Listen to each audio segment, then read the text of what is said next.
Permíteme darte la bienvenida a mi canal. Un caso más horrible será el tema de nuestra investigación hoy. Este es el relato de Savannah Gray Wynn, una mujer embarazada que tenía 22 años y cuya vida fue truncada de manera insoportable. En esta sección, investigaremos la secuencia de eventos que llevaron a su desaparición, el hallazgo fue tan desgarrador y las secuelas que sacudieron a un pueblo. En la mañana del sábado 19 de agosto de 2017, Norberta Gray Wynn observó a su hija embarazada, Savannah, que tenía 22 años en ese momento, intentando subir las escaleras que conducían al complejo de apartamentos de su vecina, que vivía en el tercer nivel. Savannah había cumplido el 8º mes de embarazo y el calor de agosto había sido sin precedentes. Sus piernas estaban tan hinchadas que apenas podía caminar sobre ellas. Fue su vecina Brooke Cruz quien la llamó para ayudarla en el proyecto de costura, y ella accedió a ir a visitarla a pesar de que sentía molestias. Savannah se dirigió al apartamento de Brooke. Desconocía por completo los horribles eventos que estaban a punto de ocurrir. Cuando Norberta finalmente vislumbró a su hija, nunca la volvería a ver. En esencia, esta narrativa gira en una terrible intersección de las vidas de dos cónyuges que no podrían ser más diferentes entre sí, las oscuras historias que caracterizan su presente y las horribles consecuencias que siguieron. En la lección de hoy, vamos en los detalles de este aterrador caso, investigando las razones del crimen, así como la posterior búsqueda de justicia que siguió. William Hahn, quien estaba involucrado sentimentalmente con Brooke Cruz en ese momento, hizo un descubrimiento impactante la mañana del 19 de agosto de 2017, que alteraría el curso de su vida indefinidamente. Cuando entró en su apartamento, se encontró con una visión que su mente ni siquiera podía comprender. Allí se encontró el cuerpo sin vida de Savannah Gray Wynn, de 22 años, tirada en el suelo del baño. Mientras el suelo estaba manchado de sangre, la escena era de completo pandemonio y horror. A través de la artimaña de que necesitaba con un proyecto de costura, Brooke Cruz había atraído con éxito a Savannah a visitar su apartamento. Sin embargo, Savannah desconocía el hecho de que Brooke estaba tramando algo nefasto. Tan pronto como Savannah cruzó la puerta, Brooke la atacó, primero haciéndola ponerse de parto en contra de su voluntad y luego matándola brutalmente. Cuando William vio a Brooke en el apartamento, ella estaba acunando al bebé recién nacido de Savannah, mientras estaba cubierta de sangre y en estado de terror. Brooke le suplicó a William que la ayudara a limpiar el desorden y deshacerse del cuerpo de Savannah, asegurándole que todo estaría bien si seguían el plan que habían ideado previamente. De manera vacilante, William consintió. El cuerpo de Savannah estaba envuelto en un trozo de plástico y el piso se limpió minuciosamente en un esfuerzo por eliminar cualquier rastro de la atrocidad que había ocurrido. Con la esperanza de ocultar al recién nacido del resto del mundo, decidieron colocarlo en su dormitorio. Cuando William y Brooke descubrieron que el cuerpo de Savannah había sido ocultado, se apresuraron de inmediato a deshacerse de él. Viajaron a una región distante a lo largo del río Rojo, donde desecharon intencionalmente el cuerpo con la esperanza de que nunca se volviera a descubrir. Al día siguiente, se esforzaron por actuar si nada hubiera ocurrido el día anterior. Brooke hizo un esfuerzo por cuidar al niño mientras William estaba en el trabajo. Incluso llegó a decirles a sus amigos y vecinos que el bebé era suyo. Sin embargo, casi poco después de comenzar, su estrategia comenzó a desmoronarse. El vecindario ya había comenzado a buscar a Savannah y Brooke y William no tardaron en convertirse en el foco de sospecha. Luego de una investigación exhaustiva que llevaron a cabo las autoridades, finalmente se encontró el cuerpo de Savannah y tanto William como Brooke fueron puestos bajo custodia debido a su participación. Savannah Gray Wynn nació de Norberta y Joe Gray Wynn el 9 de agosto de 1995 en la ciudad de Belcourt, Nebraska, en los Estados Unidos de América. Como miembro de la tribu Spirit Lake Dakota, era la mayor de sus 4 hermanos y la mayor de sus hermanos. Cuando Savannah era conocida por su corazón generoso, su espíritu valiente y su compromiso inquebrantable con su familia y la comunidad. La vida de Savannah estaba llena de oportunidades y esperanzas para el futuro. Su relación con Ashton Matheny estaba llena de cariño, y los dos esperaban con gran expectación la llegada de su primer hijo. Juntos, Tenían la intención de establecer un futuro para su nueva familia, mudándose juntos y formando una familia. Savannah estaba encantada con las nuevas opciones que se le presentarían como resultado de su reciente cambio de empleo. Savannah estaba embarazada de 8 meses en el momento del asesinato y residía en un modesto apartamento en Fargo, Dakota del Norte, con sus padres hasta el momento del crimen. Había un fuerte sentido de comunidad entre la familia, y Savannah frecuentemente ayudaba a su madre con las tareas del hogar y cuidaba de sus hermanos menores. A pesar de las dificultades que tuvo durante su embarazo, mantuvo una actitud optimista y una visión esperanzadora del futuro. La historia de Savannah Greywind sirve como un terrible recordatorio de los horrores que pueden tener lugar a puerta cerrada, por nombrar solo un ejemplo. La forma violenta en que le quitaron la vida ha dejado a su familia y al pueblo en total desorden. Las acciones de Brooke Cruz y William Hahn no solo resultaron en la muerte de una mujer joven, sino que también resultaron en la ausencia de una madre para un niño recién nacido. Las consecuencias de este crimen se sintieron en toda la comunidad, sacando a la luz la importancia de mantenerse alerta, brindar compasión y garantizar la justicia. Fue el 9 de febrero de 1980 en el estado de Texas donde nació Brooke Lynn Cruz. En el transcurso de su infancia, se crió en un hogar que se distinguía por la inestabilidad y los movimientos repetidos como resultado de los conflictos personales y las dificultades financieras de sus padres. Debido a que era la menor de 3 hermanos, Brooke frecuentemente experimentaba sentimientos de ser eclipsada por sus hermanos gemelos. El hecho de que su padre estuviera ausente en su mayor parte y que su madre estuviera luchando contra la adicción contribuyó a la presión que existía en su relación con sus padres. A pesar de estos obstáculos, Brooke siempre ha exhibido una mente aguda y un fuerte sentido del impulso, incluso desde una edad temprana. Los años que Brooke pasó cuando era adolescente se caracterizaron por el desafío y la búsqueda del sentido de sí misma. Las preocupaciones sobre su autoestima le dificultaban integrarse con sus compañeros, y luchó con estas preocupaciones. El hecho de que Brooke ya había comenzado a experimentar con alcohol y drogas cuando tenía 15 años la llevó a tener numerosos encontronazos con la ley. Como resultado de su precipitado declive en el rendimiento académico, finalmente decidió retirarse de la escuela secundaria. Cuando Brooke entró en su adultez temprana, su vida continuó por un camino plagado de confusión. Ella estuvo involucrada en una serie de relaciones inestables y la mayoría de las veces, sus parejas estuvieron involucradas en actividades ilegales. Fue de un trabajo a otro, sin establecerse completamente en una posición que fuera estable o satisfactoria para ella. Su participación con narcóticos se hizo más extensa, lo que resultó en múltiples arrestos por posesión de drogas, así como otras violaciones menores. Cuando se trataba de sus parejas románticas, Brooke frecuentemente experimentaba inestabilidad y abuso. Aunque estuvo casada 2 veces, sus 2 matrimonios terminaron en un divorcio contencioso. Su conducta impredecible y el abuso de sustancias fueron declarados como factores para la ruptura de su matrimonio con su segundo esposo, con quien tuvo 2 hijos, que también eran sus hijos. Brooke recibió un golpe desgarrador cuando fue privada de la custodia de sus hijos, lo que exacerbó aún más su melancolía y la impulsó a probar drogas. Sus antecedentes de conducta delictiva incluían algo más que el abuso de sustancias. Hubo otros casos de robo, fraude y agresión en los que Brooke estuvo involucrada sola. Su historial psicológico reveló una compleja red de problemas, que incluían trastorno límite de la personalidad, depresión y ansiedad, entre otras preocupaciones emocionales y mentales. A pesar de que en ocasiones ha participado en asesoramiento y tratamiento psiquiátrico, su dedicación a estos tratamientos no fue constante. El 19 de agosto de 2017, se reveló que Savannah Greywind había desaparecido, y su familia se sintió inmediatamente abrumada por la preocupación y la desesperación. La madre de Savannah, Norberta Greywind, relató la última vez que vio a su hija, que estaba embarazada de 8 meses y feliz por el inminente nacimiento de su primer hijo. Savannah esperaba con ansias la llegada de su primer hijo. Las familias eran bastante cercanas entre sí, y la repentina partida de Savannah estaba extremadamente fuera de lugar para la familia.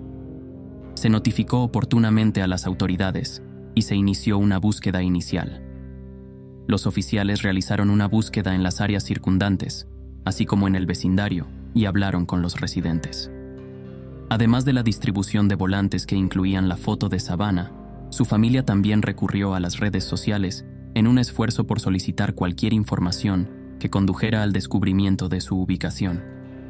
Dado que Savannah no había sido vista, ni se había sabido de ella durante algunos días, la investigación policial se volvió más intensa. Los investigadores recopilaron información realizando entrevistas, analizando imágenes de CCTV y siguiendo los últimos movimientos conocidos de Savannah. La participación de la población en general fue esencial. Los voluntarios organizaron grupos de búsqueda y las empresas locales brindaron asistencia en forma de recursos y mano de obra, al tiempo que ofrecían su asistencia.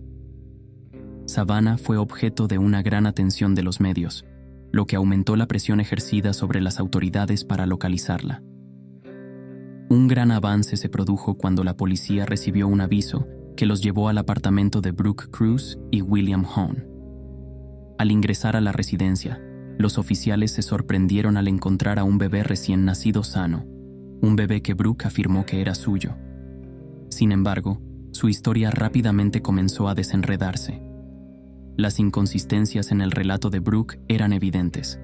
Inicialmente, ella les dijo a los oficiales que había dado a luz en el apartamento, pero que no había registros médicos ni evidencia que respaldaran su reclamo. Bajo un intenso escrutinio, el comportamiento de Brooke cambió y su historia cambió varias veces. La policía comenzó a sospechar cada vez más, lo que llevó a una búsqueda más exhaustiva del apartamento y sus alrededores. Sus sospechas se confirmaron cuando el cuerpo de Savannah fue descubierto envuelto en plástico y escondido en un área remota a lo largo del Río Rojo. La autopsia reveló la horrible verdad. Savannah había sido asesinada y su bebé había sido sacado por la fuerza. Brooke y William fueron arrestados de inmediato y acusados de conspiración para cometer asesinato, secuestro y proporcionar información falsa a las autoridades. El descubrimiento del bebé y el posterior arresto de Brooke y William conmocionaron a la comunidad. La familia de Savannah quedó devastada por la pérdida, pero encontró algo de consuelo en la recuperación segura de su hija. La indignación y el dolor del público subrayaron la importancia de la vigilancia comunitaria y la búsqueda incesante de justicia para las víctimas de crímenes tan atroces. La investigación sobre la desaparición y asesinato de Savannah Greywind destacó el papel fundamental tanto de la policía como del público en la resolución de crímenes. También sacó a la luz los antecedentes trágicos y complejos de Brooke Cruz, una mujer cuya vida de inestabilidad, problemas de salud mental y comportamiento criminal culminó en un acto de violencia indescriptible. El legado de Savannah perdura en su hija, y su historia sirve como un recordatorio conmovedor de la necesidad de compasión, apoyo y vigilancia en nuestras comunidades. El 24 de agosto de 2017, tras el descubrimiento del cuerpo de Savannah Greywind y el rescate de su bebé recién nacido, Brooke Cruz y su novio, William Hone, fueron arrestados y acusados. Ambos fueron acusados de conspiración para cometer asesinato, secuestro y proporcionar información falsa a las fuerzas del orden. Los cargos en su contra pintaban un panorama sombrío de la naturaleza premeditada y brutal del crimen. Durante los interrogatorios policiales, Brooke inicialmente intentó mantener su versión de que el bebé era suyo. Sin embargo, bajo un intenso interrogatorio y ante la creciente evidencia, finalmente confesó el crimen. Brooke admitió que había atraído a Savannah a su apartamento con el pretexto de ayudarla con un proyecto de costura. Una vez que Savannah estuvo adentro, Brooke la atacó, causándole la muerte. Brooke proporcionó detalles escalofriantes del crimen, describiendo cómo cortó al bebé del útero de Savannah cuando aún estaba viva. Ella explicó que había estado desesperada por darle un bebé a William, creyendo que fortalecería su relación. La confesión de Brooke fue desgarradora y reveló un plan calculado y espantoso para llevarse al bebé de Savannah como suyo. El juicio de Brooke Cruz y William Hone comenzó a principios de 2018. La sala del tribunal estaba repleta de miembros de la comunidad, los medios de comunicación y la afligida familia de Savannah. La fiscalía presentó un caso convincente, respaldado por la confesión de Brooke, evidencia forense y testimonios de funcionarios encargados de hacer cumplir la ley que habían trabajado en la investigación. Brooke Crews subió al estrado y repitió su confesión, detallando los eventos que llevaron a la muerte de Savannah y las secuelas. Su testimonio fue una prueba fundamental que ayudó a la fiscalía a establecer la naturaleza premeditada del crimen. William Hoan, sin embargo, mantuvo su inocencia, alegando que desconocía el plan de Brooke y que había regresado a casa y había encontrado a Savannah ya muerta. Admitió haber ayudado a Brooke a limpiar y deshacerse del cuerpo, pero negó cualquier participación en el asesinato en sí.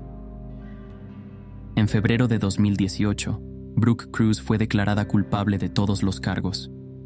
El juez la condenó a cadena perpetua sin posibilidad de libertad condicional, citando la naturaleza atroz y premeditada del delito como justificación de la pena máxima.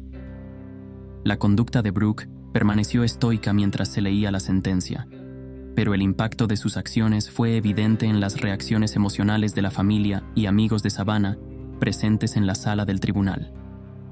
El juicio de William Hoan tomó un giro ligeramente diferente. Aunque fue absuelto del cargo de asesinato, fue declarado culpable de secuestro y mentir a la policía. En septiembre de 2018, fue condenado a cadena perpetua con posibilidad de libertad condicional. El juez reconoció que, si bien William puede no haber participado directamente en el asesinato, sus acciones para ayudar a Brooke e intentar encubrir el crimen justificaban un castigo severo. Tanto Brooke Crews como William Hoan solicitaron apelar sus sentencias. La apelación de Brooke fue denegada rápidamente, y el Tribunal de Apelaciones confirmó su sentencia de cadena perpetua sin libertad condicional. El tribunal dictaminó que las pruebas en su contra eran abrumadoras y que su confesión se había obtenido legalmente y sin coacción. El proceso de apelación de William Hoan fue más prolongado. Su equipo legal argumentó que su sentencia fue demasiado dura, dado su papel menor en el crimen. Sin embargo, luego de una serie de audiencias, el Tribunal de Apelaciones también confirmó su sentencia, citando la gravedad de su participación en el secuestro y las acciones posteriores para encubrir el crimen. Su posibilidad de libertad condicional seguía vigente, pero pasarían muchos años antes de que fuera elegible para ser considerado. El brutal asesinato de Savannah Greywind dejó una huella imborrable en su familia y en la comunidad en general. Norberta Greywind, la madre de Savannah, y el resto de la familia quedaron devastados por la pérdida. En los días y semanas posteriores al descubrimiento del cuerpo de Savannah, la familia lidió con un inmenso dolor y la abrumadora tarea de navegar por las secuelas legales y emocionales del crimen. El bebé de Savannah, que había sobrevivido milagrosamente a la terrible experiencia, se convirtió en un faro de esperanza para la familia Greywind. Después de una batalla legal, la custodia del bebé fue otorgada a Ashton Matheny, el novio de Savannah y el padre del bebé. La familia Greywind, junto con Ashton, se enfocaron en brindar un ambiente amoroso y estable para la niña, asegurando que el legado de Savannah viviera a través de su hija. El caso atrajo una gran atención de los medios, tanto a nivel local como nacional. Los medios de comunicación cubrieron todos los acontecimientos, desde la desaparición inicial de Savannah hasta el descubrimiento de su cuerpo y los arrestos y juicios posteriores. El público quedó horrorizado por los detalles del crimen y hubo una gran cantidad de apoyo para la familia Greywind. Se organizaron vigilias, eventos para recaudar fondos y eventos comunitarios para honrar la memoria de Savannah y apoyar a su familia durante su momento de necesidad. La cobertura mediática también sacó a la luz temas más amplios, como la vulnerabilidad de las mujeres indígenas y los desafíos que enfrentan en términos de seguridad y justicia. La historia de Savannah resonó con muchos, lo que llevó a una conversación más amplia sobre estos temas críticos. A raíz del asesinato de Savannah, hubo un fuerte llamado a la acción para abordar los problemas sistémicos que contribuyeron a su trágico destino. En respuesta, la senadora Heidi Heitkamp, de Dakota del Norte, presentó un proyecto de ley destinado a mejorar la seguridad y protección de las mujeres indígenas. El proyecto de ley conocido como Ley Savannah, fue nombrado en honor a Savannah Greywind y buscaba abordar las alarmantes tasas de violencia contra las mujeres indígenas. La Ley de Savannah tenía como objetivo mejorar la coordinación y la comunicación entre las agencias policiales federales, estatales, tribales y locales en casos relacionados con mujeres indígenas desaparecidas y asesinadas. El proyecto de ley incluía disposiciones para una mejor recopilación de datos e informes sobre tales casos, un mayor apoyo a la aplicación de la ley tribal y el desarrollo de pautas para garantizar una respuesta más efectiva a estos incidentes. No se puede exagerar la importancia del Acto de Savannah. Al mejorar el marco para abordar la violencia contra las mujeres indígenas, la ley buscaba brindar justicia a las víctimas y prevenir futuras tragedias. Su objetivo era garantizar que casos como el de Savannah se manejaran con la urgencia y la atención que merecían, salvando vidas y llevando a los perpetradores ante la justicia. Norberta Greywind, la madre de Savannah, se convirtió en una firme defensora del proyecto de ley. En sus declaraciones públicas, enfatizó la necesidad de un cambio sistémico para proteger a las mujeres indígenas y evitar que otras familias experimenten la misma angustia. Norberta destacó la importancia de la Ley de Savannah para abordar las brechas en el sistema actual y proporcionar un camino a seguir para una colaboración más efectiva de las fuerzas del orden y el apoyo a las familias de las víctimas. En sus conmovedoras declaraciones, Norberta dijo: "Este proyecto de ley es un paso para garantizar que la muerte de mi hija no haya sido en vano. Debemos hacer todo lo que esté a nuestro alcance para proteger a nuestras mujeres y poner fin a la violencia que ha plagado a nuestras comunidades durante demasiado tiempo. El legado de Savannah perdurará a través de esta importante legislación y me da la esperanza de que podamos crear un futuro más seguro para todas las mujeres indígenas". En conclusión, la desgarradora historia de Savannah Greywind es un claro recordatorio del devastador impacto de la violencia en individuos y familias. Savannah era una mujer joven con toda su vida por delante, emocionada por la inminente llegada de su bebé. Su vida fue trágicamente truncada por un insondable acto de crueldad. El caso no solo trajo un inmenso dolor a su familia, sino que también provocó una indignación generalizada y un llamado a la justicia. La comunidad se unió y se propusieron cambios legislativos significativos para evitar tales tragedias en el futuro. El impacto en la familia de Savannah ha sido profundo, mientras navegan por las complejidades del dolor y las continuas batallas legales que rodean la custodia de su bebé. La cobertura mediática del caso atrajo la atención nacional sobre el tema de la violencia contra las mujeres indígenas y destacó la necesidad de sistemas de protección y apoyo más sólidos. La presentación por parte de la senadora Heidi Heitkamp de un proyecto de ley destinado a abordar estos problemas es un paso adelante crucial. Los objetivos del proyecto de ley incluyen mejorar las respuestas de las fuerzas del orden, mejorar el apoyo a las víctimas y garantizar que los perpetradores rindan cuentas. Norberta Greywind, la madre de Savannah, ha sido una firme defensora del proyecto de ley, enfatizando su importancia para prevenir futuras tragedias y honrar el legado de su hija. Gracias por acompañarme hoy mientras profundizamos en este desgarrador caso. Son historias como estas las que nos recuerdan la importancia de la justicia, el apoyo comunitario y la acción legislativa.